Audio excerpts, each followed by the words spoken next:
Hey guys, welcome to today's episode, episode 11. 11. And so today we have a treat for you guys. We have what I think one of the most impactful testimonies that I got a chance to see. You know, we'll let Julio introduce himself right now, but like I know that I was as we were preparing today, I was sharing with also and Julio, like how this is gonna be one of those episodes that explains to you guys why we call this podcast "Saved by Grace." Saved. I don't know if you guys ever been saved by something, but saved implies that you were in danger. And I think all of us were in danger of being out in the world and losing our life, losing an opportunity to be near God, and there was nothing we could do to be saved other than by the grace of God. And so what a really amazing opportunity to see a testimony of someone who was in danger like all of us, but was saved, and how God has loved them and continues to love him and his family now. But I'm gonna go ahead and introduce Julio. um, he's been with I mean, I'll let you introduce yourself and tell us a little bit about how about your testimony, how you got introduced to Jesus and church, and whatever you could share with us. Welcome. All right, thank you guys for having me. Um, so my, so when I got introduced to Jesus was about 9 years ago. I was 19 years old, and it was I got invited by a friend, and after a few times of getting invited, I finally went and showed up, and yeah, I gave my life to Christ that same day. That same day, I gave my life to Christ. It was cell group actually.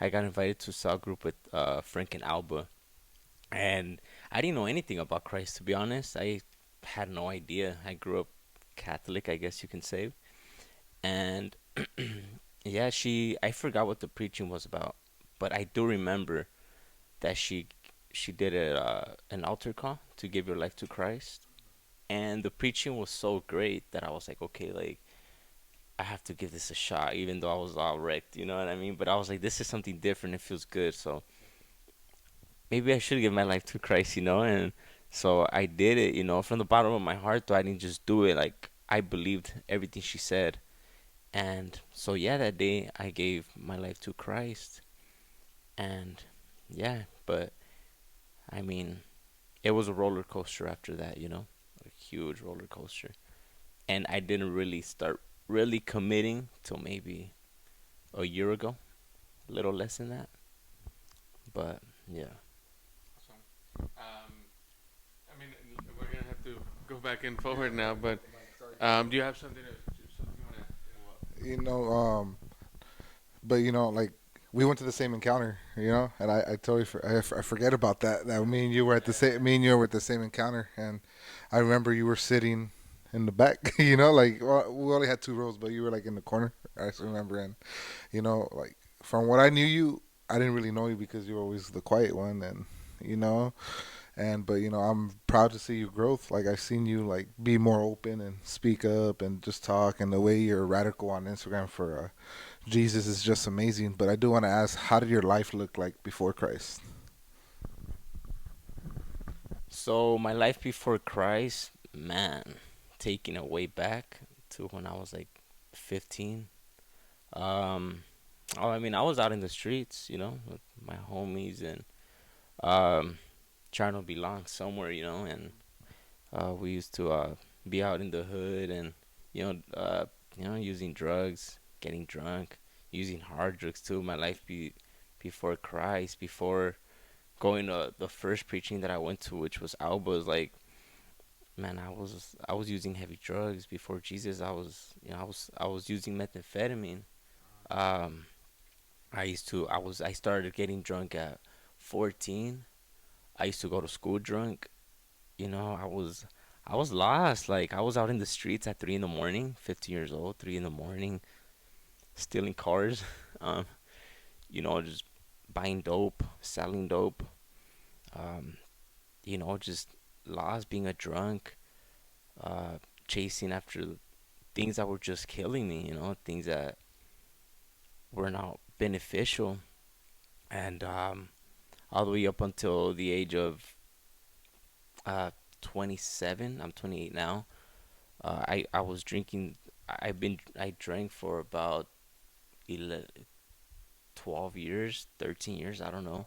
It's like around 12 years, but I was drinking hard. I was drinking heavy to the point where I was just drinking every single day. I would wake up, breakfast was alcohol. Um, that's all I would do, and um, the alcohol was something that really consumed me. Something that was just breaking me. Like I would wake up and drink. I wouldn't chase anything else. You know, even though I would go to work, I would still come home and just be a drunk, and it got really bad. Like it just I it's something that I couldn't let go of, and it was destroying me. Like, and there was a lot of drug use before, a lot of alcohol. Just being out in the streets and being lost. And did you want to say something, Oscar? And like for me, I started when I was 13. I think that was the first time like I ever touched drugs. I wasn't so much an alcoholic, but I touched drugs when I was 13. And I started because I was like the big kid. I was always the big kid. So like in middle school, I was bullied, but like for me to stop getting bullied, I would try to fit in, be someone I wasn't. So like I would go to like the popular kids and I'm like, hey, I want to kick it with it. Like, what do I got to do? Oh, I'll go fight that person or go steal their lunch or go do something. So I'm like, okay, I'll go do it, just so I could fit in. And then I got introduced to drugs my 8th grade year, where it was like, oh, if you want to be cool, like you got to do this line of cocaine. And I remember it was in the locker room. And then I'm like, okay. And I'm like, I was scared, bro, because I'm like, oh, like, why am I so jittery? Like, why is it, like, why am I shaking? Like, that I was overdosing at the moment. And then, and then I remember this guy, his name's Jason. He's like, oh, well, just smoke this pipe. It was weed. So I did cocaine and weed at the same day, you know? And that's when I didn't get hooked then, but I'm like, oh, wow, this is something different, But I felt important. I felt like I was fitting in. And then, high school came and it was the same thing. Like, because I went for football and then I obviously got bumped into varsity for football because I was a big kid, But the seniors were like, hey, well, can you put these drugs in your locker?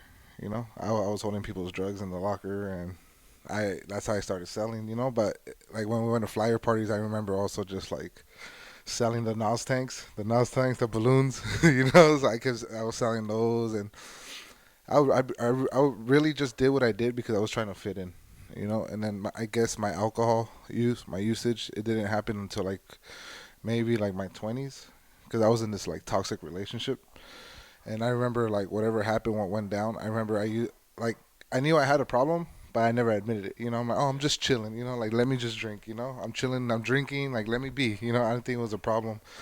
And I remember my sister and my mother were like, hey, you're an alcoholic. And I remember every time I heard those words, I got triggered. I'm like, what the heck? Like, I'm not an alcoholic. Like, you don't know what I'm dealing with. And then, I would snap. And then, that was like the first, that was like the early stages, And then I tried to stay clean, but I didn't. Like, I tried to stay clean for one thing, but I was still doing the other, you know? So then I came for alcohol. And then my second, like, relapse, I started to hide it. I would get 40s. I would go like at 7 in the morning, 8 in the morning. Go get those like 3 for 5 special, yeah. So the 3 for 5 special, and then I remember just try to chug them as quick as I can, just to get my day started. And I would hide them in my closet. And it's funny, I said, yeah. And I remember, and I was talking to Helen. I think it was on Thursday. I thought like, hey babe, like I was cleaning out my closet and I found bottles in there, but the bottles were so old, I'm like, damn, it brought up memories, but it got to the like I was starting to drink like a 30 pack a day, that and then with the drugs, and I was in law enforcement, and how would I get away law enforcement? I'm gonna say it now, but like I knew when my drug test was up, and I would ask for somebody else's urine, so I can manipulate it, But my alcohol got wild, bro. It got to the point where like I don't know if you guys seen a gallon of water, like the blue one, the aqua one. You could tell it's water. I mean, you could tell it's water, but I would empty that water out, and I would start putting like seltzers, like White Claws in it, and I was, and I was taking that everywhere with me, because people thought it was water, but it was alcohol, and I was drinking like 2 or 3 of those a day, and a while, and I got into powerlifting, and I just because I started taking like hormones and like to get bigger, so I was like everywhere, but that was my way of dealing with anxiety, like how we were talking before. But I'm glad you're here because like we can relate to each other, and I feel like there's a lot of men that who watch our podcasts are struggling but don't like they're afraid to voice it because they feel like, oh, it's too much, people are going to freak out. But when people see people like me, you, and what Oscar's been through, like we could shed that light. So like when you were going through that, how were you feeling? Like how would you deal with like your emotions? Well, when I started using drugs, it wasn't necessarily that I was trying to block out anything or trying to numb anything. I did it just because my homeboys were doing it. I grew up around it. I grew up around drugs and alcohol, and it was always there, and I just wanted to try. And it was like normal to me. It was a lifestyle. Like I wasn't trying to numb anything. That was just what I had around me, and that's what I grew up with. And I'm just like them. We're both in the streets. We're both doing this. We're both doing that. That's who we are. And so I just went. I went like 2 years smoking meth from like 15 to 17, and um, I wasn't trying to cope with anything. That's literally the lifestyle I chose. And I was out in the streets, and my goal was to graduate from the streets to jail, from jail to prison. Like that's what I wanted. Whenever they would arrest me for something, and they wouldn't bust me, I would get mad. I'm like, I want to earn my stripes. Like as stupid as it sounds, I was like, man, you're really gonna let me? No evidence. We committed a robbery. We stole a car. We did this. We had someone like threatening them with freaking knives, and like yeah, like they would let us go because, oh, well, there's no evidence. Like I don't know, but I used to get mad because I wanted to be locked up. Like what kind of mindset is that? Like that's a lost mindset. Like how is prison gonna be your goal? But yeah, like so fast forward a few years later, I let go of meth. But honestly, like it wasn't something that I was able to let go of. I was using it for a while already, and I started to pray to God. And I think that's one thing that no, no, before that I overdosed. I was overdosing when I was 15. Um on on some pills that I took, and it was crazy cuz I was like I knew I was overdosing cuz of the symptoms, and I was throwing up blood. Like like that's a sign of your body, like your body's like giving out, there's something wrong. Like, and I went home. Long story short, I walked home from school that day, and I was like, I just collapsed on the floor. Like I just fell, and I got up, but I was feeling like I was losing it. And I couldn't keep anything in my stomach. And I remember I laid down, and I was like, you know what, God, if you're gonna take my life, go ahead and take it. Like, it is what it is. I was like 15, 14 years old. I don't remember, but I remember I prayed and I laid there, and I just decided to get up. And when I got up, I was like, I'm gonna eat, and I started to eat, and like all that pain that I had, like was gone. And I was like, dang, like And then after that, like I was like getting into trouble, getting arrested, but I would get let go because of no evidence or whatever. And I was like, damn, like I didn't know that was God though at that time. You know what I mean? Like it's crazy because I didn't know it was God. But then like I remember when I used to smoke methamphetamine, I was like, I prayed to God, I was like, you know what, take this away from me. Like I don't want to smoke it anymore. It's just gonna kill me. And I knew how, like, it's one of the worst drugs. Like you'll lose your mind. I had homeboys that lost their minds. They were not there anymore, and I was like, I don't want to be one of them. And literally, it's like I never smoked it again. And like meth is like the most addictive drug in the world. And I have a lot of homeboys who till this day, and homegirls, who are who are stuck on it. And even if they're not stuck, they still smoke it here and there. You know what I mean? Here and there is still something where that they seek after a decade later. But I can say like I haven't touched it. It's been 12 years. This month, what are we in the 21st? The 20th today, bro. 20th, I think the 22nd is 12 years. And yeah, like it's crazy though, but I called on to God.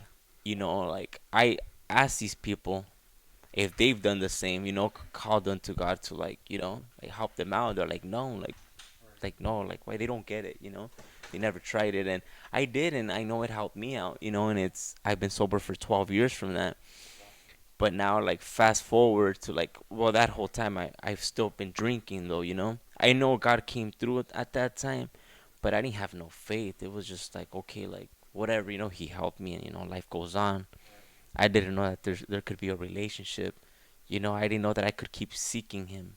You know what I mean? Like, I didn't know you could build something of friendship just like you can with your wife or your kids. And so throughout all those years, I struggled a lot with alcohol, a lot of drinking. I used to drink every day. I was waking up and drinking breakfast. Was Beer was my breakfast. I would wake up at 6 in the morning and I still have a 6 pack left out of my 24 pack. Okay, let's go. I would drink and then I would go buy more, drink all day, and I did that for years since like I was like 20. Out of high school, I was drinking, but not every day. Very often though, and then until I hit like 2021, that's when I was drinking like every day. And so I just I was already like I had my son. I have my daughter. I got married in 2019, and that really like affected my relationship with my wife, because who wakes up and okay, let's drink. Like I couldn't we couldn't even go to the mall without me drinking. Like, all right, let's go stop by for some talk cans, so I can drink. And um I wouldn't even eat. I would tell my wife, oh well, like I wouldn't eat. Like, we'll go to a party, oh, I'm not eating. Why? Oh, because if I eat, like, I'm gonna be too full to drink. I would be too full to drink, and I would just let it go down. No, I want to drink, and I wouldn't eat. And it just got like really really bad, and I was still working. That's something I never let go of, because I knew I had to take care of my kids, but I wasn't there for my kids. As soon as I was out of work, okay, I was drinking. You know what I mean? Like, that's where uh, I would put in my time. And it got to the point where I started to get a lot of anxiety, a lot of depression, like, because I'm like, dang, I'm just drinking 24/7. I don't stop. Either I stop and see my kids grow, or continue and kill myself, because I'm slowly killing myself. And it's something that I thought about for like 2 or 3 years, and it was still like a constant battle where I couldn't stop. And one of the last times that last year around August, I was going through this personal situation with my wife, and I couldn't see my kids because of my selfish decisions, being out, being a drunk, and not being there, but not really being there. And I remember that weekend, it was a Thursday. I drank all day. Friday, I drank all day. Friday, I didn't eat. Saturday morning, I drank all day. Sunday morning, I woke up and drank all day. I hadn't eaten anything in like 3 days. And that's how I knew. I was like, you know what? I haven't eaten. Like, I like something. Like, I need to do something. Like, I got up and went to Little Caesars. I ate a whole box of Little Caesars, a whole box, and I was still starving. And I was like, and I was at my homeboy's house for 4 or 5 days with the same clothes. I hadn't been home. Like, I'm like, what am I doing? And like, so I went to go get more beer that Sunday. Monday, I woke up I drank. But Monday night, I was like, man, like I need to stop. Like, what am I doing? Like, I'm just drinking 24/7. Like, this is bad. And so that day I called Oscar.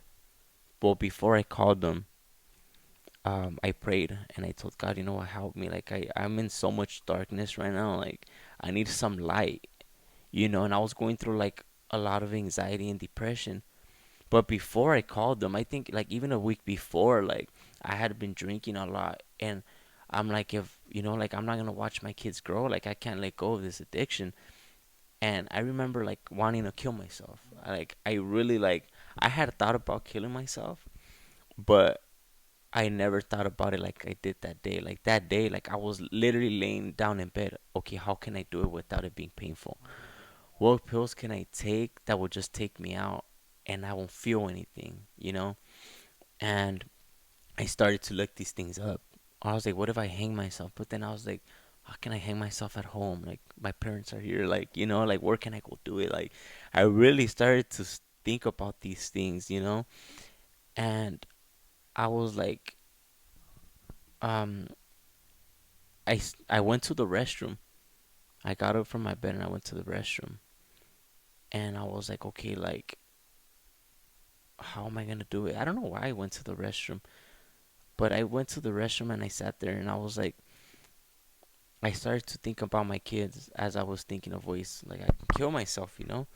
And I remember thinking of my kids and I was like, if I kill myself, I'm just gonna be leaving my kids and I'm just gonna leave them alone. Like I should just get up and keep going. Like, how can I just give up? I have kids. Like, what if through that pain like they go through the same things, like same depression, same anxiety that I'm feeling. Like I was like, man, I can't. And that's literally that. I went to bed and I just went to sleep. I was like, no, like I can't do that. And but it was so strong though. Like it's so crazy like how you fought to that point through like drugs, like something that you can't let go of. But I decided to call on to God.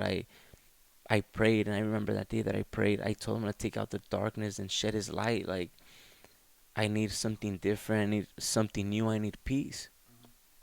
And so that day we spoke for like 40 minutes over the phone, him giving me advice and everything, telling me to like come back to God. And because I had given my life to Christ when I was 19, but it was a roller coaster, especially because of addiction, the world and everything. And I chose to go that way instead of this way. And I remember when after like he prayed for me and um, he said the exact things that I was asking God. He was like, take his darkness out in the name of Jesus and, shed your light, bring him that light that he needs and give him peace. And that's exactly what I was asking for, and out of all things, like, that was confirmation from God that like, like I'm here, like I got you, like, and that just brought me peace. And it's crazy because I started to think about the other times that I seeked God, like on my overdose or when I was, oh, and I also had two alcohol poisonings. Like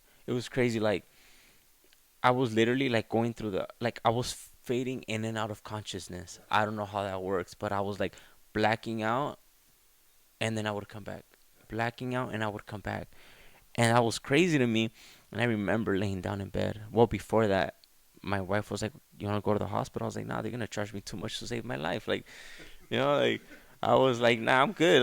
Like I wanted to, but I was like, I just I don't know. I just didn't do it. I didn't go. I was like, whatever. Like I remember I laid down and I was throwing up massively. But as I would walk to the restroom, I was walking like a zombie.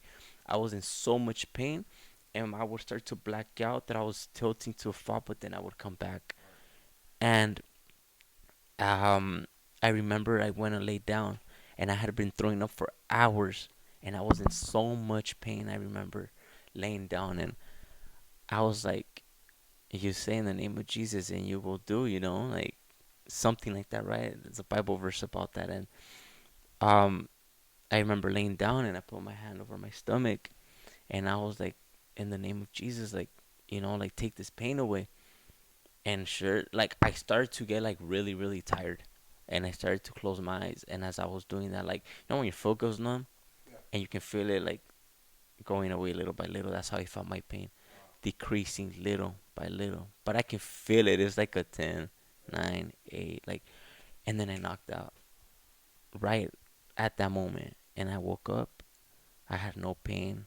I was eating, and I wouldn't really eat because I was always hungover or like in stomach pain. And like I got up and I ate and I felt good and I was like, dang. So that brought me back to so like how much like God helped me over like my two alcohol poisonings that I had, my overdose, like using meth, like the times that I didn't get busted, like like it's crazy. Not only those times, but I got caught up in a robbery. I got caught up. Like there was this time where we were in a stolen car, and I remember the cop was behind us, and I was with my homeboys. Right, we were in the car, going like 90, and then out of the nowhere, this cop takes off. Like I'm not even playing. Like literally, he went next to us, and I look at the cop, and I know him. I know that cop. He knows me. Like I'm like, dang. Like I told my homeboy, pull over and let's look, go into a little street, and we'll run. We'll take off. And the cop was like, he just took off.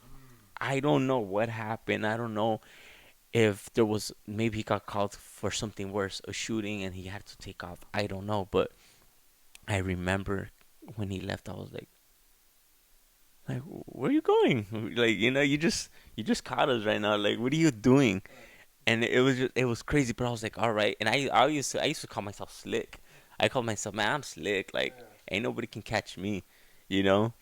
And but my wife at that, well, she was my girlfriend at that time. We were in high school. I think I was like 16, and she was like, "You're not blessed. Like, even though no, you're not slick and you're blessed. Like, even though she didn't even have God in her life, she was like, heaven has a plan for you." And I was like, I guess, I didn't know these things and she didn't either, but I believe God was already speaking to her, that was in her heart.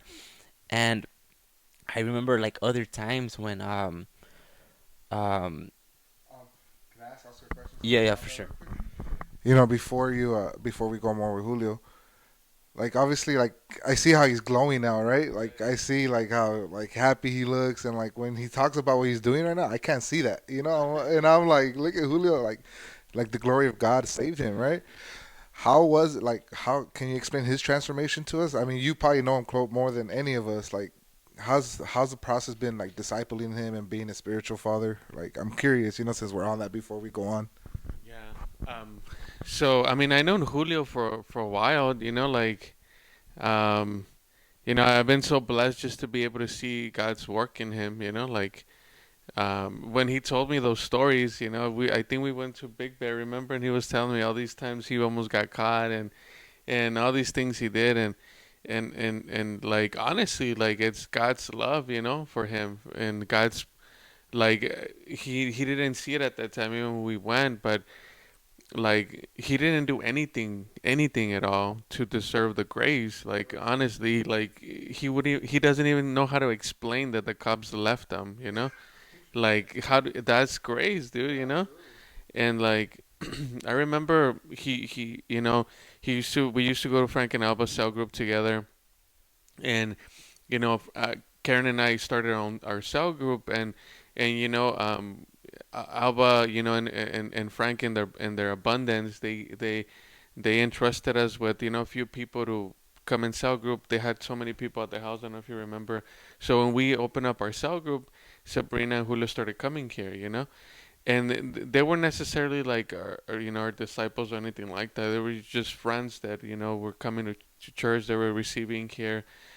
But I remember we used to like I was still going through a process of like seeing myself as someone that could like lead someone to Christ, and I think Julio saw that. Like I remember, it was very awkward for me to like lead somebody to God, like I didn't have the spiritual growth that I had, nowadays.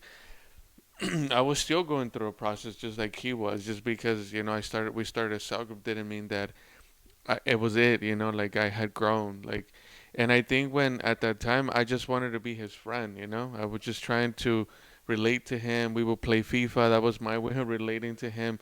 But it didn't get deeper, you know. And I remember when the things happened that led him to leave, you know, like church and you know and I didn't know about all the addictions. I didn't know what happened. And I remember I told Karen, I really took it hard, you know, because I was thinking like, man, like I could have said something to him, you know, like I remember like when Karen and I found out that you know what was happening with you and Sabrina, like like I took it very hard on myself. Like I told Karen, like man, I should have said something to him.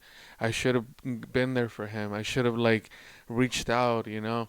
I shouldn't been as selfish. And Karen could tell you, like she was like, you know, like you know it is what it is, you know, God will bring him back. And I remember when he called, I was ready, you know. I remember when he called, I was like, I'm gonna tell him everything I could have told him, you know. And I was just happy that he called, you know. It was the day after my birthday. It was on the 30th. I remember it was on Monday. And it's gonna be about a year, almost in a few weeks.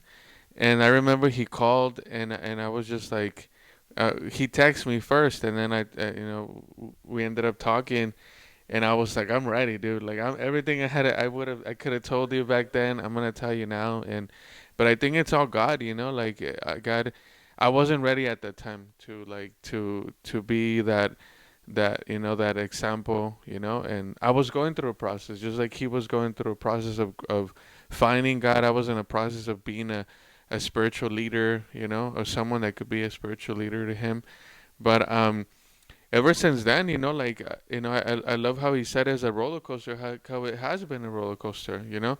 I think most people think once you come to church, everything's gonna be wiped out, you know. And I think most men, you know, and thank you Julio for bringing it up, because like most men like shy away from saying that they're struggling to drink, even though they're in church, you know. Like we're not a finished product, you know. Like I wasn't a finished product being at church. Like it took him.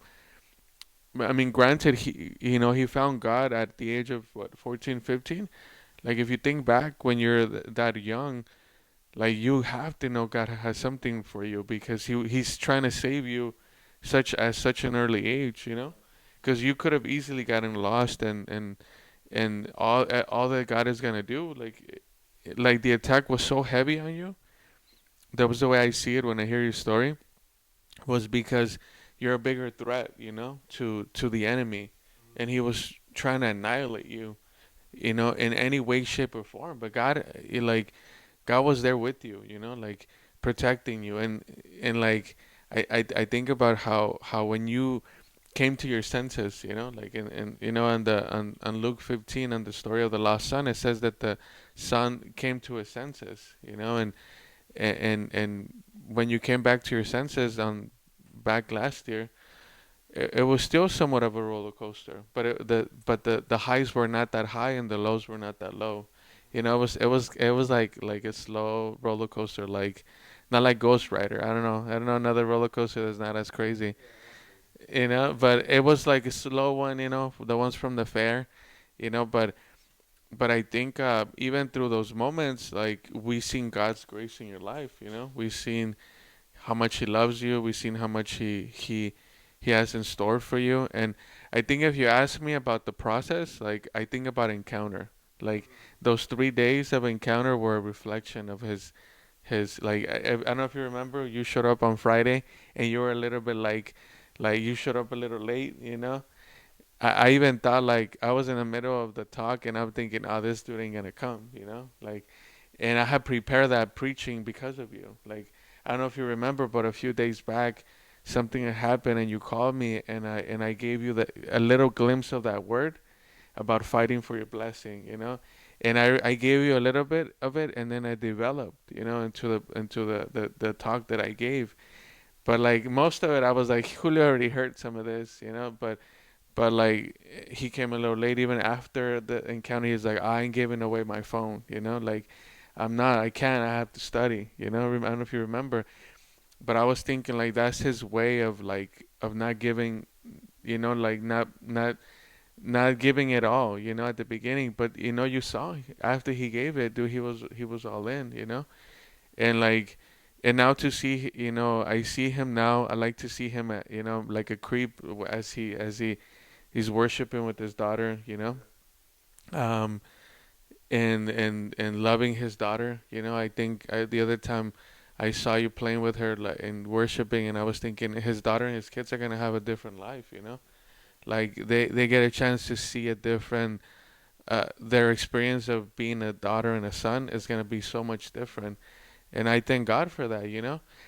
But more than anything I've said or done, I think that like it was God's grace, God's love, and the love that He put in me to share with Him.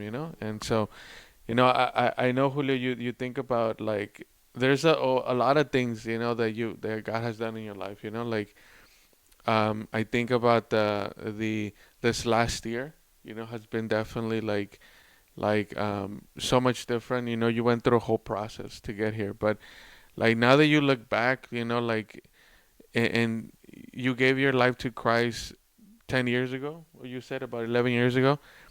A lot of us give our life to Christ and then we're one foot in, one foot out. Sometimes you had both foot out. And so like when you came back, like I'm just, I'm going with what he said. But I think God kept a little bit of you and, like holding on to you. And so do you see like, man, like God has to have a big purpose, like now you see your kids and your family where you're at, like can you say it has been worth it, like, or what can you tell us about this last year? Because I think if you give God honor and glory, man, this last year has been crazy. What can you tell us about where God has you now in your life, and where you want to go? Yeah, so yeah, of course it's been worth it, and like taking it back to what I was saying earlier, like, you know, getting chased by cops, and like that last story I was saying, um there was this time where they I got caught like 2 hours later, trying to make this long story short, but I got caught 2 hours later, and the me and my homeboy got caught. He got caught first, and there was people who seen us as we were running, because we were like jumping from like place to place, houses to houses, and the neighbors came out, and like people were like watching us, right?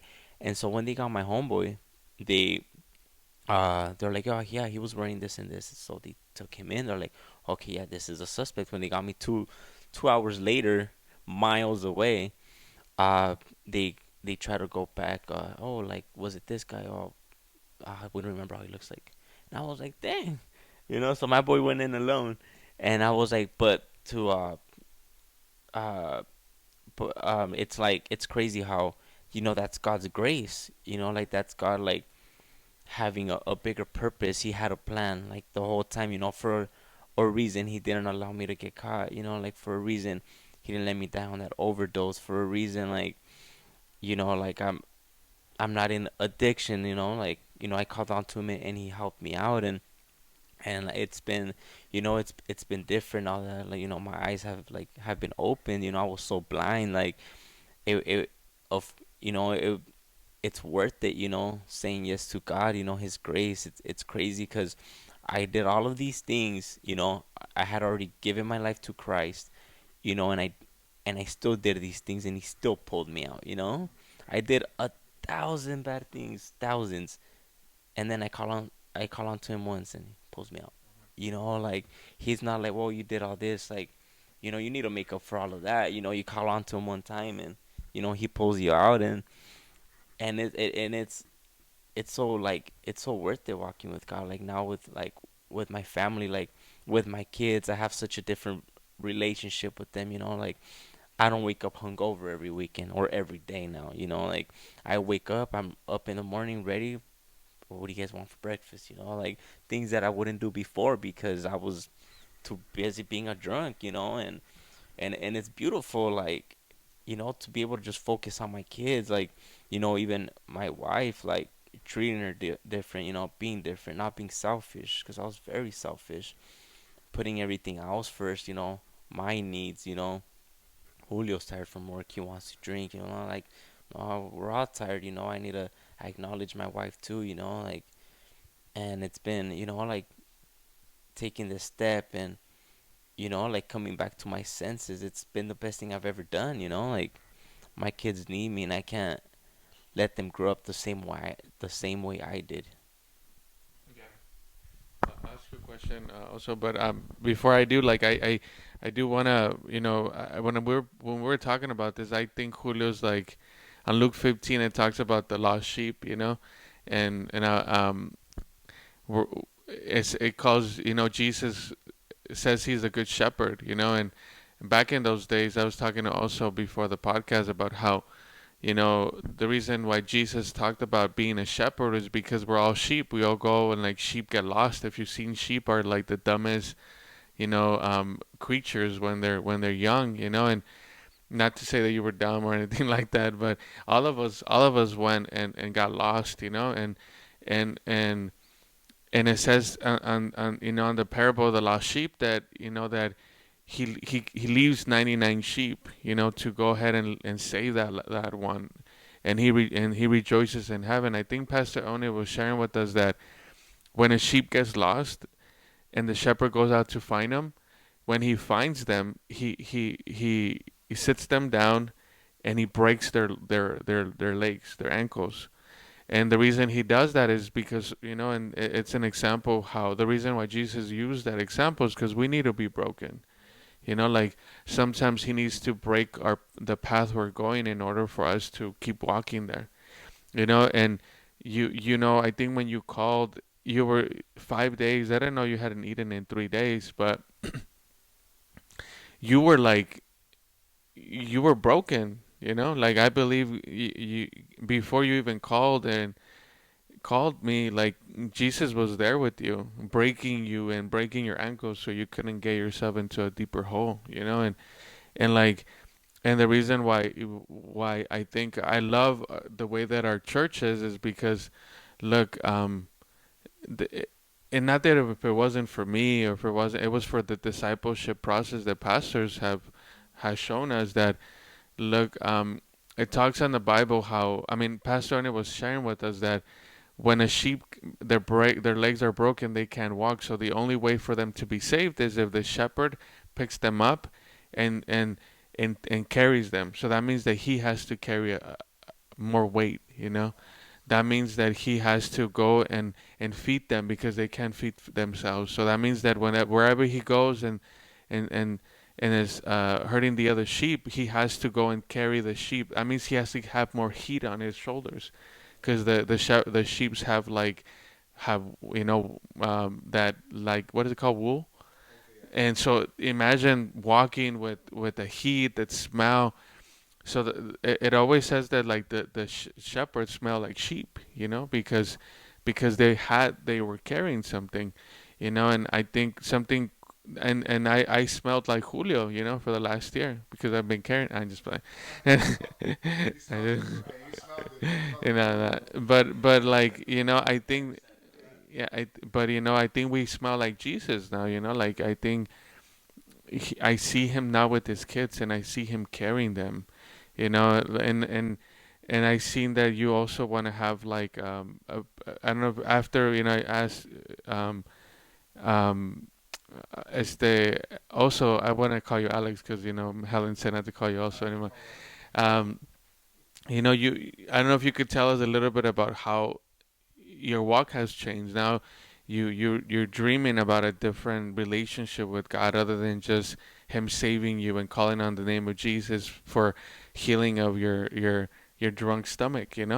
Like that's, and the pastor always tells us how that's also a cheap grace. Like a grace that is given to everybody that you don't have to earn it. But now there's a different grace. It's a grace that comes from Him. And I believe, God wants to take you to a different type of grace where, a cell group, being a cell group leader or pastor of your home is going to require more things. So if you could tell us a little bit more about that. But before we get to that, Alex, you had a similar experience than him, like both of you guys were encountered. You guys didn't know you guys were going through some similar like background. Like how is it for you now seeing that the same walk and hearing his story? Like how God encountered you guys and healed you guys at the same time, you know, and like you know, before he even came, I don't know if you knew all the things he had done, but like, isn't it like how has it been for you, like healing next to people that need the same healing, the same need, the same Jesus, you know? How is it for you hearing that? It's amazing, and it makes me feel good knowing that if God could heal somebody like Julio and save somebody like me, like God could save anyone. Because obviously there's people out there who are dealing with way worse than what we've dealt with, But it's also pushed me because like at the end of the day, like if I would like if the enemy came into my mind and tried to like trip me up, I know what comes back. It'd be like, well, I can't let Julio down. I can't let the people down that struggled so hard to get back up. So that's what keeps me going. But it's just been like a motivation, because for so long I lost my like I didn't know who I was. I just kept playing the funk. I just kept trying to be someone I wasn't, and I allowed my past relationship. And I'm gonna admit this now, but coming from a man, I allowed myself to be mistreated, and a lot of men don't say that. I allowed a female to mistreat me to make me think I wasn't worth it. I felt like I didn't know who I was. She made me feel like I was nobody. And but being with somebody that's like Julio, somebody like that, I'm proud to walk next to him because I know like if we go once we go into that spiritual battle, like all the things I've like seen, like I hear him do, like I know once we go to that spiritual battle, he's gonna be in the front lines with me because I know like he gave his all, like he gave all his all running from the cops, right? So like I know he's gonna give his all attacking the enemy for his generation and for the promise that God gave him. But just being with them, it's amazing for me. And before I turn it over to Julio, like I found my identity in Christ. I found my value from Christ, through Christ. And I heard this story. I was watching this sermon, and the guy was saying that he went. There was he's a pastor. I forgot his name, but he was in Beverly Hills on Rodeo Drive, and he said, "Hey, I just needed a quick shirt. I just wanted a plain T-shirt, like because he was going to like speak. He's like he didn't mind. He's like, oh, I just need a white tee, a black tee." But he's in Rodeo Drive. So if you hear Rodeo Drive, it's everything there is like expensive. So he said he went to this high end store and he saw this black T-shirt that he wanted, and he was like, "What the heck? Why is it $640 for just a black T-shirt?" And he was tripping, and then he saw that it was on clearance. It was on the clearance whack, yeah. So then he was like, "Man, these fools are tripping." So he went and asked the cashier. I'm like, "Hey, bro, like, can you help me explain why is it so expensive for a black tee where he could go get a pro club, down the street?" And then the cashier said, "Oh, well, it's so valuable because of the name that's attached on it." And then he said, "We're valuable because God's name's attached on us." And I'm like, wow, that's good. And that made me think. I'm like, wow, like it doesn't matter what we're made out of. God put us out for people to wear or people to experience us, because we're valuable.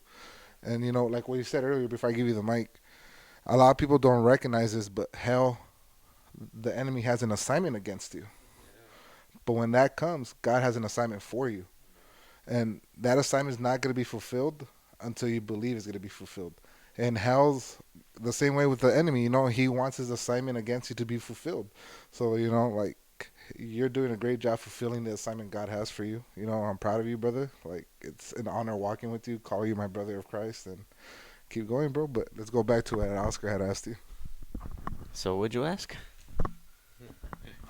I mean, now looking back, like giving looking at your life now, like the relationship you have with your wife, how it's been restored with your kids, God has blessed you so much, but I think it's come because of that obedience, right? And now you have a different vision into what you want to do with your relationship. It's not just taking from God like cheap grace, like God, come and give me this, come and give me that, heal me from my drunkenness, heal me from all this. Now I think I've seen in you now a different relationship. Now you want to get back to God. You want to, it's like Pastor was saying yesterday, you just don't want to take, you want to give now. So I don't know if you could tell us a little bit about that. Yeah, I mean, God has done way more than enough for me, Like there's proof, from like answering my prayers, from like, my the prayers when I prayed for my poisoning that day. Many times, where I prayed and he led me out of it. And it's more than enough evidence for me to see that God can do that for anybody else. Like how I can't walk through somebody who's out in the streets on drugs and not try to help them. You know what I mean? Like I was there. I was on the drugs. I was that alcoholic, and um, like building my relationship with God now. Like I have an assignment to do. Like there's people out there that need the same peace in their heart, that need to hear that it's possible to get out of these addictions. Like that's why I share so much on my story of what God has done for me. Cause how can I keep quiet? Like there's like a lot of, even if people don't admit it, people are popping mollies and doing this and doing that, getting drunk for real. Well, cause I see it all over my Instagram, you know. But at the end of the day, I don't think they're happy. Like they're not. Like like, and a lot of these people who keep doing it, like me, that I was drinking 5 days straight, not eating. You think I was happy? I didn't want to do it no more, but it was the addiction that kept me on there. Chasing that high, because nothing else gave me that high. But then he gave me that high, in a different way. And like I can't just keep quiet and keep going through my life being selfish. It's like the tree gives out fruit not for itself, but to others get fed from the tree. Animals get fed, you guys get fed. So I can't be a tree with all this fruit and not pass it on and not give it out. Like I had a way out from my addictions. So why not help out the next person? And maybe some people look at my stories and hear my testimony and they think it's whack, or they can think whatever they want, like, or feel whatever they feel about it. But at the end of the day, there's people out there who want that help, who are trying to get out of that dark hole that they're in. And and I'm just here to say there is a way out. If I made it out, then you can make it out. You know what I mean? And how can I not share that? And that's a vision that God has given me, to just like be Christ like every single day. Like if we want, we received that already. We need to walk the walk. Can't just talk it. We need to walk it. And I know what God has called me for. I know what He's got me out of. Like I cannot be selfish and be like the dog that goes back to his vomit. Like that Bible verse says, don't go back to your vomit. Why are you gonna go back to all that yuck? Like, so it's like when people, some of my homies, when they invite me to their kids' parties, I go hang out, whatever. But when they offer a beer, nah, I don't want a beer, or just one. No, like, not even one, like, and it's not even hard for me to say no anymore. It's easy. But why am I gonna go back to what he got me out from? Like I see, I think about everything I went through, everything I put my kids through, everything I put my family through. Like, I can't go back to it. Like I see the vision that God has given me, and it's greater than everything I've ever done. And I can't say no to it. Like I don't want to say no to it. Like I want to keep walking that path. I have so much peace, so much joy. I'm not scared to die. I was so scared to die. All that anxiety I would get, I was like, I'm gonna die. Like I literally thought God was gonna strike me in any moment for everything I've been doing. And now I can also honestly say, like, I'm okay with dying. Like I'm not afraid to die. Like I'm ready. Like if you wanna take me, it's on you. Like it's your timing. But I have so much peace that I'm not even scared of death. I'm not afraid. Like I have that much peace that I know when I die, I'm gonna go to heaven. And there's many people out here still like, oh, I don't know where I'm gonna go. That's kind of scary. Like, like I don't know. Like they have so much. There's so much battles going on inside of them. That don't give them peace. And to be able to have that peace, to say I'm not even scared of death, because I know where I'm going. It's like, man, like nothing beats that. And like I just want to keep going on that vision, and just like God gave me that vision, He can give anybody else that vision. Like, man, dude, I was a drunk that was posted in the corner at 17, like, hey mister, can you buy me a beer?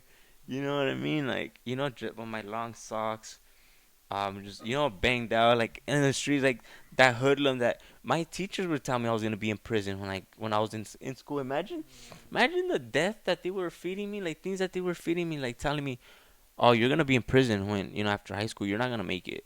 And I'm like, and who does that? God wouldn't tell you that, People, the devil tells you that, And I'm not gonna tell my kids just because they're not behaving. You know what? When you grow up, you're gonna be in prison, this and that and blah blah. Like who does that, And teachers would tell me like, "Oh, you're gonna be in prison," and I'm like, dang, like the way that people viewed me, But then the way that God viewed me was different, you know. The way the world views us is not the way God views us, like if you're struggling through whatever drug, through alcohol, whatever it is, or maybe it could be with anger, it doesn't matter what it is. Like God doesn't view you the way you view yourself or the way the world views you, because God views you like a child, and I've learned like we need to see others, like adults, like if we're living Christ, like I need to see you like a child because you're a child of God, right? So when I see a homeless man out there, and it's not to boast or anything, but I've told my wife, man, like I want to make more money, but it's not only for myself. It's like the tree. The tree doesn't keep the fruit for itself. So when I start getting extra cash from work, I pay for the person behind me in the drive-through, or ask a homeless man, "Are you hungry?"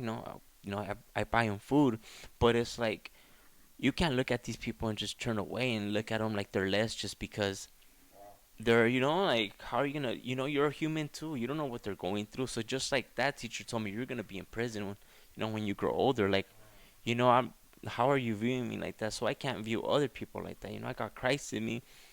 I'm gonna view you like a child. You know what I mean? Like, and that's what God calls us to do.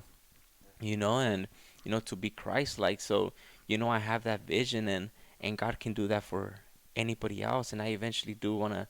I'm already praying on it. Open up my cell group and and start preaching as well. And that's in God's timing, and I'm praying about it. But that vision is what keeps me going. I don't have that vision of waking up. I would knock out at 5 a.m. and I'm like, in an hour, I don't have no more beer, but in an hour the store's gonna open. Let me put my alarm and wake up an hour later to go buy a beer. Like that's crazy, Like that's insane. And now my vision is just like, okay, let's go make disciples. I run into people sometimes. Hey, you have a cigarette? Why would I have a cigarette? Some dude asked me randomly. I was like, no, I don't smoke no more. Oh, why not? Oh, cause I got Jesus, man. Like, and Gabriel, he came to church, and he's a work in progress, and that's what God's calling me for, and his calling is so much greater and joyful. And it's crazy how I can, there's other people who see it, and they're like, dang, like people have told me I see something different in you. And I they ask me, and I tell them, but everybody has a the deals with things different, I guess, or whatever. But how you have to edit this part. But anyway, um, some people forgot what I was gonna say. Um, I got lost myself. But oh yeah, so yeah, with Gabriel, like they see the fruit, but then they don't want the fruit. They,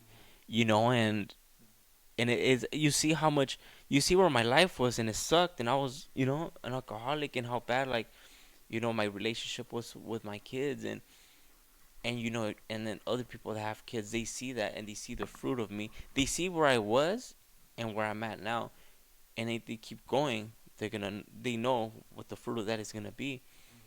And so they see my fruit, and some people still reject it, you know what I mean? And that's crazy, because God is giving you life. There's such a big world out here.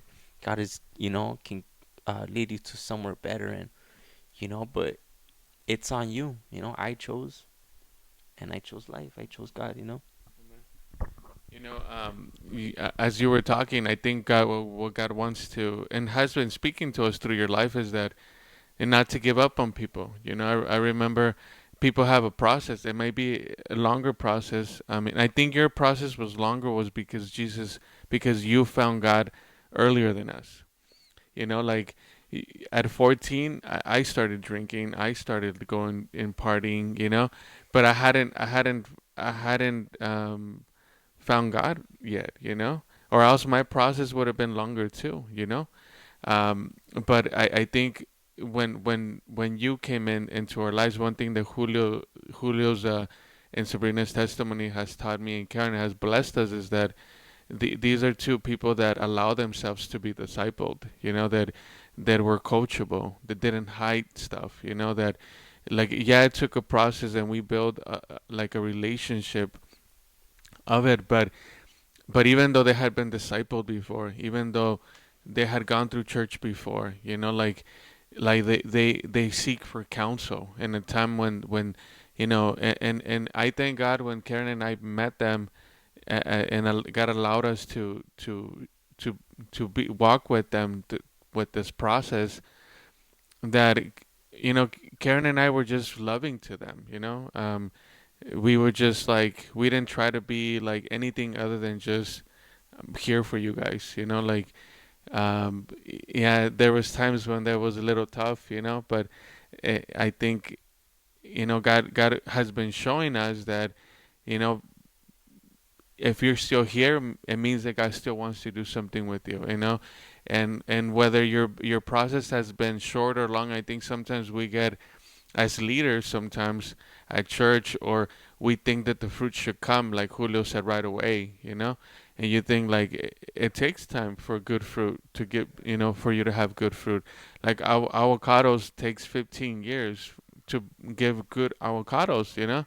If 10, 15 years or something crazy like that. That's why I don't have an avocado tree, because I'm impatient. But like, if you're going to church and you just started and you're still struggling with things, like, one of the things that Julio's testimony could show you is that, like, you just gotta keep going.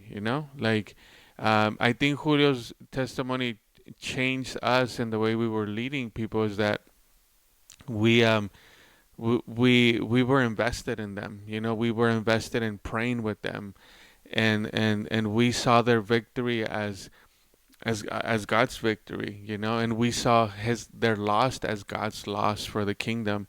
And it really is what kept us going. Like, aside from your family and your kids and God restoring your life, I think, like, God gave us love for you guys, and genuine love. I think he's definitely been been transparent in a lot of ways that allowed God to work in his life. Um, I don't know if you have anything else to say. Share a word after to close it, but if you have anything else to ask him or anything.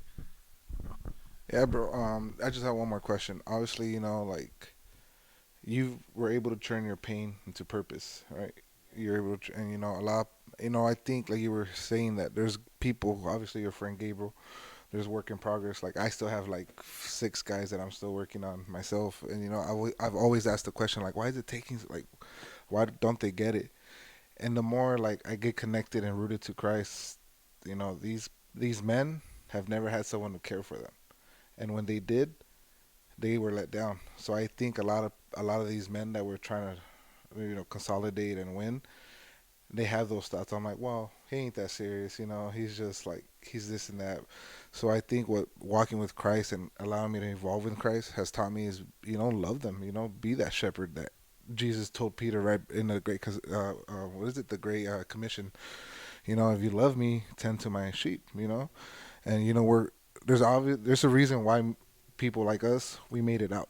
There's a reason why why God broke those chains off of us, is to reach these men of that kind of caliber, our caliber.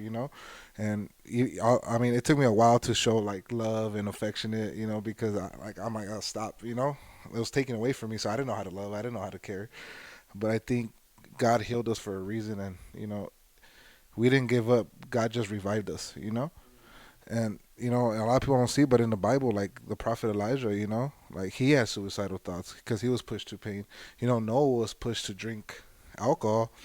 Samson, he got pushed to like Delilah's bed, and she cut his hair, Like every trial is pregnant with temptation, and there's people today, this weekend, who are having that battle. Like they want to stay sober, but at the end of the day, some are going to relapse. Some are going to take drugs again today. Some are going to use for the last time. Some are going to use it for the first time today, you know. And I do want to ask you, what advice can you give these people, like, to stay strong, not to give in to the pain? Like, how can you help them? How can you drive them towards their purpose? Like, save them, because there's people that are going to watch this who need that sign of hope, and obviously you're that light. You're the light because you made it out. But what advice can you give this to people who are like about to give up and give in? Yeah, I would say to like never give up, Um, I believe God is a fair God and a just God. God always calls you different ways, We know when God is showing us something, we feel it, Even if you're not a um someone who follows God the way like where we're at, there was times when you weren't following God, but you knew God maybe answered a prayer, or you felt God, right? It's funny because I was an atheist. Uh huh. Before Christ. It's funny you say that because I was an atheist. Like obviously my parents, like my family, my aunts were Christians and Catholics, but I'm like, who's this God? I don't need a God. I'm good. Like I have myself. I strictly didn't believe in God. Like I'm like I believed in the what people call it now, the universe, or like reincarnation. It's like, oh well, I'll go on to a different dimension. Like, but no, that's garbage. It's like God gave me this life, and I've seen what God's done. And there's a God, guys. I'm telling you, the Jesus, man. If you guys allow Jesus in your life, the possibilities are endless. The universe, God created that. The stars, God created that. So all you people who are like relying on the stars, the universe to give you direction, you're just asking God to direct you. Why don't you just admit God? Why don't you just ask God to direct you? But yeah, no, sorry, take that away. Yeah. So there was I mean, God is a just God, and He's a fair God, right? He calls everybody.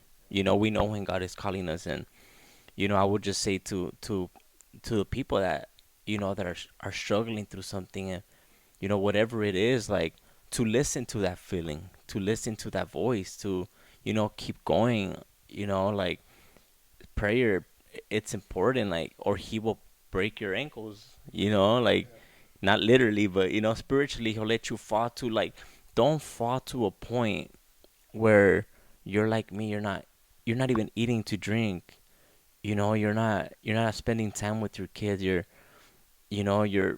uh whatever drinking makes you do, whether it's being with other women, or like, or whatever situation you're in that you want to let go of, like, I would like recommend to, like, keep praying, keep going, because God will, if you don't, God will allow you to break, but just that's because He loves you, because He, like, He wants you to come, He wants you to get to the, He doesn't want you to, but if you need to get to the point where you, like, no one else can help you, nobody could take away my addiction, not even my kids, you know and my kids would, my son would cry about it, not even that would help. So God will let you fall to the point where all you don't have a choice but to call on to Him, and that's what He wants. And don't allow it to get to that point. Listen to that voice in you that's telling you to do otherwise. Be obedient to it, and you will save yourself from a bunch of disaster. And that would be my advice to, it worked for me. Even if you don't really believe it or you don't really feel it, take that step of faith. And did I know God was gonna heal my stomach? No, I just know that, it says that in the Bible, and I've heard it from other people, so I did it, and it worked. And I'm telling you now, like, if you don't, it's like you give the world more of a chance. Like, people who are atheists, oh well, science says this, um religion is man-made, well, science is too, well, and science says this, oh, you took your time to look into it, yes, well, you already gave science a chance, well, give God a chance. Science is not going to take away your addiction, your anger, Like a lot of like theories, like the Big Bang Theory. It's just a theory. It's not true. Like you're you're giving everything else a chance except God. You're looking for answers. You're looking for this. You're looking for peace. You're not finding it. Well, I can tell you from someone that was a drunk, someone that was a meth head, like I know where you can find it. If you really want it, go get it. It's right there. And you can say, any argument, is invalid to me. You can argue with me all you want because your arguments cannot take away my experience. They just can't. And if you really want an answer, you really like want to get rid of these things, do as I did and call on to God.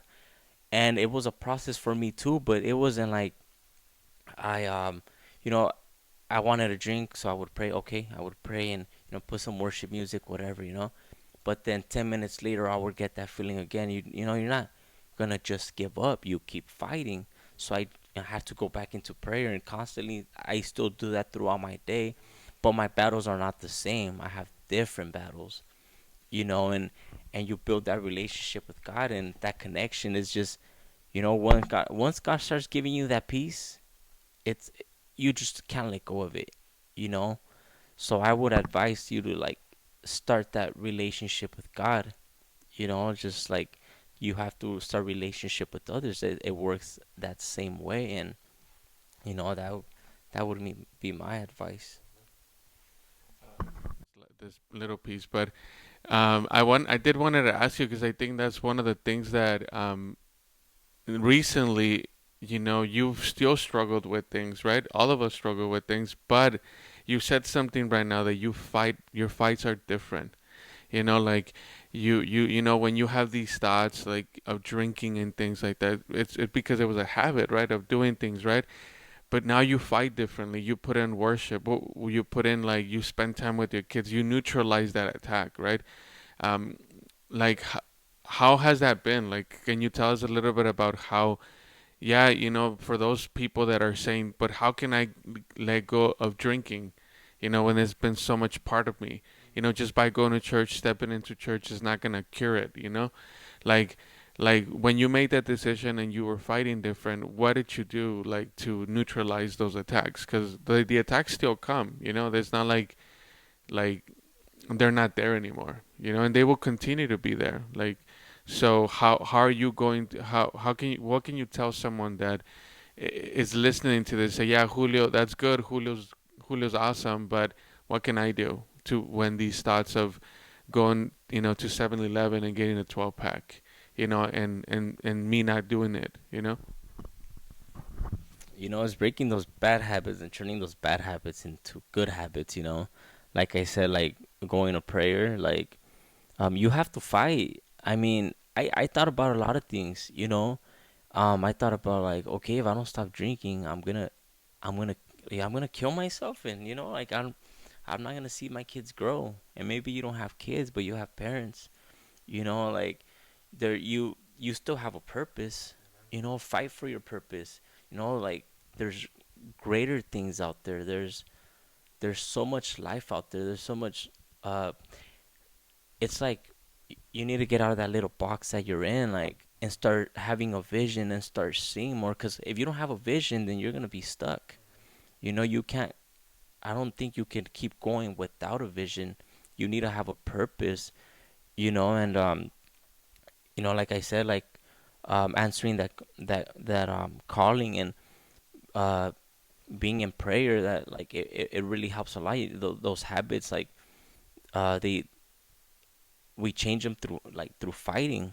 That just like you have that habit of drinking, you need to have the habit of prayer. Instead of having that habit of drinking, make different habits with your kids. It takes up a lot of time. Make if you're busy when you're not drinking when you're at work, right? So find a habit outside of work. Find something else to do outside of work. Like I didn't wake up one day, okay, I don't drink no more. Like no, like I had to have different habits. I'm like, okay, I need to wake up in the morning and I need to feed my kids. And I made sure that I made that a habit. I made sure that every weekend we got up and we want to go eat somewhere. If I if I get drunk, I can't do that the next day. And if you have kids, and I'm sorry to say, but sorry, not sorry, but if you have kids and you still can't, and it goes for me too, and you can't break off the drinking problem or the drug use because of your kids, then you love the addiction more than you love your kids. Because that's breaking your kids, And I came to realize, I'm like, man, how do I, how do I, like, I'm putting my kids to the side for an addiction, like, and it's breaking them. It's crazy because my mom told me after I stopped drinking, she told me that when I would lay there drunk, passed out, that she would pray for me, that she was praying for me as I was laying down, and so my wife would tell me that her and my son would pray that I would get disgusted from beer, that I would just like that it would make me sick, and I got to the point when I would wake up hungover, like I would be sick, like I would wake up with so much anxiety and fear of death, like it was so crazy what it was doing to me. The more I consumed, the worse it got, and that's prayer, and if nobody's praying for you, you know, you got the Holy Spirit to pray for you. You got yourself to pray for you. If no one else is fighting for you, you fight for you. Like because many people come from homes that there's no prayer involved. But you take that step and pray for yourself, and it's crazy because that prayer worked. I'm disgusted of beer. I hate it. I don't want it. It I look at it and it's like it makes me sick. Like how like my mom prayed for it, my wife prayed for that. It made me sick, and it makes me sick, and in a good way. And for other people, like you have kids, you have a whole life to live. You were made for more than just being an alcoholic. Then like really think of when you were a child, and you say, I'm never gonna use drugs. I'm never gonna be a drunk. I'm never gonna be like this. I'm not gonna be like that. What happened? What happened? Like how to explain it? Like go back to those times. A lot of times I would remember. Dang, I remember when I was a child and I didn't have these worries or these addictions. Like go back to that and really think, like, is it normal to be using drugs? People are just losing their minds. Like there's and like me, that I'm in this position now, and I see other people like that, man, I have a heart for them. Every time I see somebody that asks me for change and I know they're drunk, they're in drugs, man, I talk to them about God. You know what I mean? And you could be that person as well, to get others out of their addiction. So, So we're gonna go ahead and we're gonna wrap it up, and I think it's a good place to end it. Julio said something. The reason why those battles were given to him is because now he has compassion for people that are in the same position. Now when somebody comes to church and he doesn't see fruit, I'm sure he's not gonna quit on them and like kick them out the curve, because the fruit is not there, because he knows that there's process, and so just like you, if you're, I don't know if you've been going to church for a long time, necessarily you've been going through roller coasters, like, don't give up, make sure that that you continue to lean on God, and know that God is with you. You're still going through a process like all of us. But I'd like to leave you guys with the word found in Ephesians 2:8. It says, "For by grace you have been saved through faith, and that not of yourselves; it is a gift of God, and not of works for us to boast." Like it says here that by grace we were saved. There was nothing, no works that Julio and I or you can ever do to to earn the grace that God gave us, to earn all those times that we were saved. But it was by His grace, by His love, because He had a great purpose. So, I believe you guys have a purpose too. If you're going through the roller coaster, keep going. I assure you, the ride gets better. And if you stick with God, in a minute He could change things. Be like one of the things that Julio's testimony has shown us is that really you are saved by grace, but you are saved for a better purpose. And so we love you guys. Thank you, Julio. Thank you also for today. Next time we'll see you guys on episode number 12. I promise you guys it'll be a good one. Well, we love you guys. Take care. Until next time.